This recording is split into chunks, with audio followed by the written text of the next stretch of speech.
Povo de Tebas, estamos aqui hoje reunidos para falar dessa questãozinha, vem pra cá. É a questão 2026, a Q22, questão 22 da prova da UFG. Escolhi essa aqui porque ela é bem legal pra gente, é uma boa desculpa pra gente conversar sobre esse assunto, né? É um dos poucos assuntos que cai de forma ainda hardcore nos vestibulares, ou seja, ele cai o assunto, né, teórico, não é muito interpretativo, você vai percebendo, não.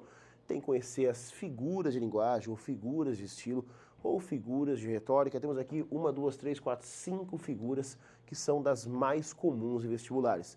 A figura da contradição pertence às figuras ditas de pensamento ou de lógica, de lógica ou pensamento. Paradoxo, a mesma coisa. Aliteração é uma figura de palavra ou semântica, na verdade ela é uma figura sonora, ok? Está ligada à própria materialidade do signo. A alegoria é uma figura também de palavra ou de semântica.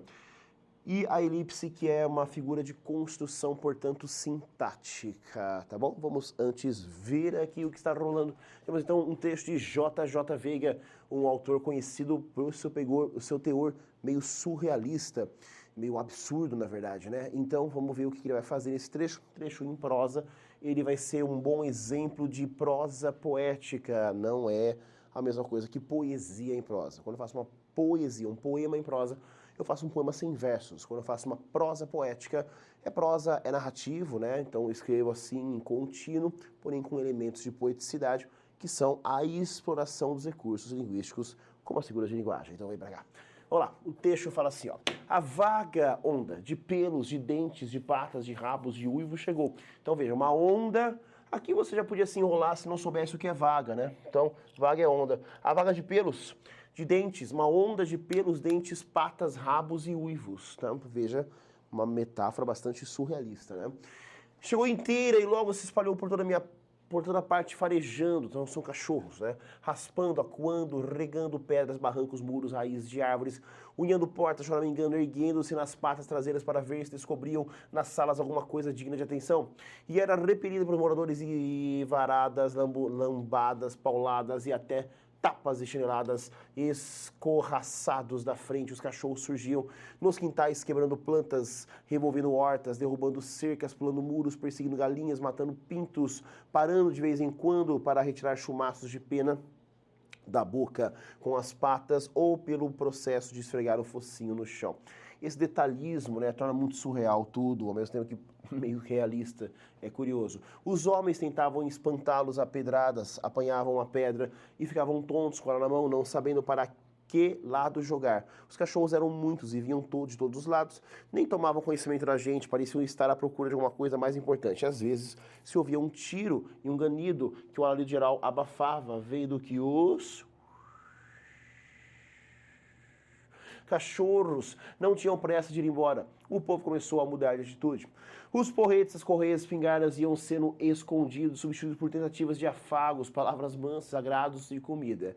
Gente se amontoava nas janelas, assoviando para eles, estalando os dedos, esticando a mão para alisá-los.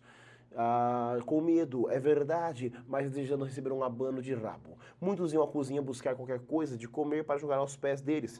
De repente, ficou parecendo que todo mundo adorava cachorro, quanto mais melhor, e só tinha na vida a preocupação de fazê-los felizes. Se uma criança desavisada apanhava o chicote preparado pelo pai e ameaçava um cachorro mais atrevido, era imediatamente obstada e castigava com o mesmo chicote. A ordem era respeitar os cachorros. Foi um tempo difícil aquele para os puros, os ingênuos, os de boa memória.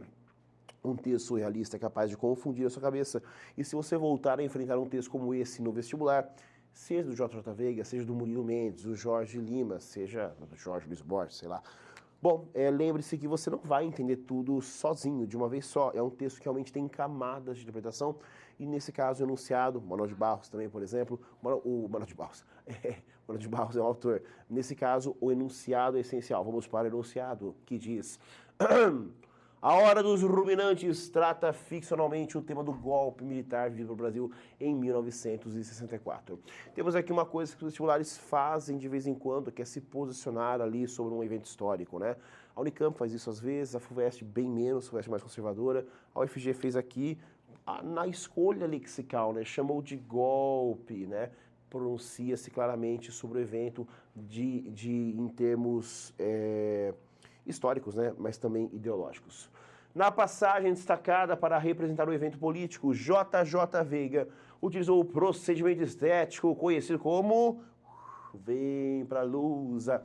Vamos conversar um pouco sobre cada uma dessas figuras de linguagem, né? Então, a contradição, ela é da ordem da lógica. Quando eu tenho dois elementos que não podem coexistir, a não ser de forma paradoxal. A contradição também é chamada de paradoxo.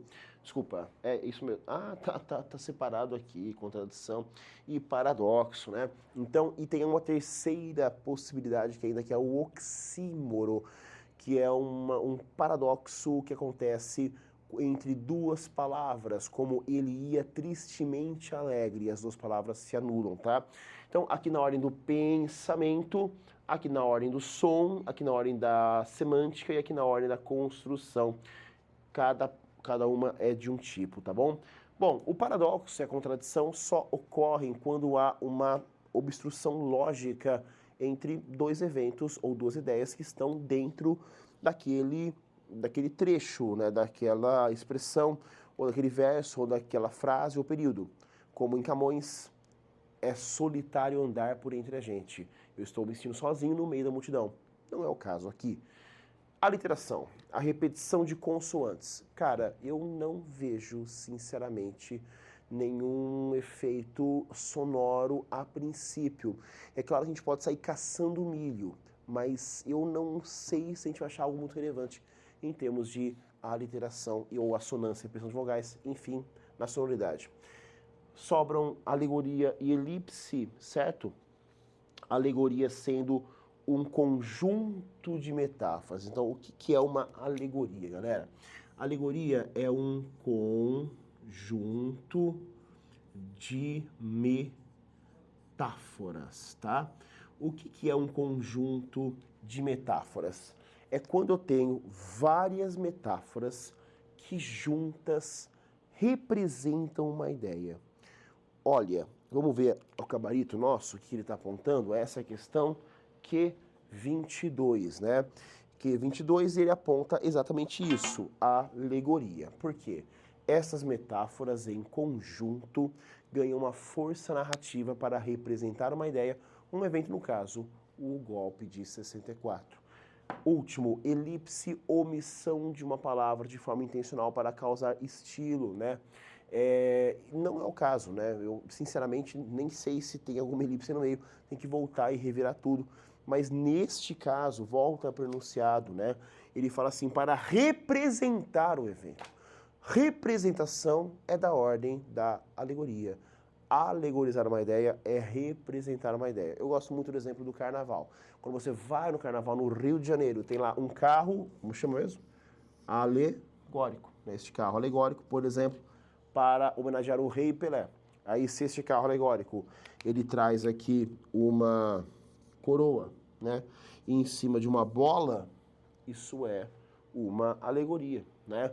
Uma coroa em cima de uma bola, e aí você tem, sei lá, aqui a bola é o mundo, o planeta Terra, quer dizer, o mundo se ajoelhou a seus pés. Então isso é uma alegoria, perfeito? Então você tem um conjunto de elementos que narrativizam e passam uma ideia. Tudo bem? Então, de novo, muito tranquilo, enunciado te guiaria, apesar da dificuldade do texto, que é surrealista do JJ Veiga. E ficamos por aqui. Tchau.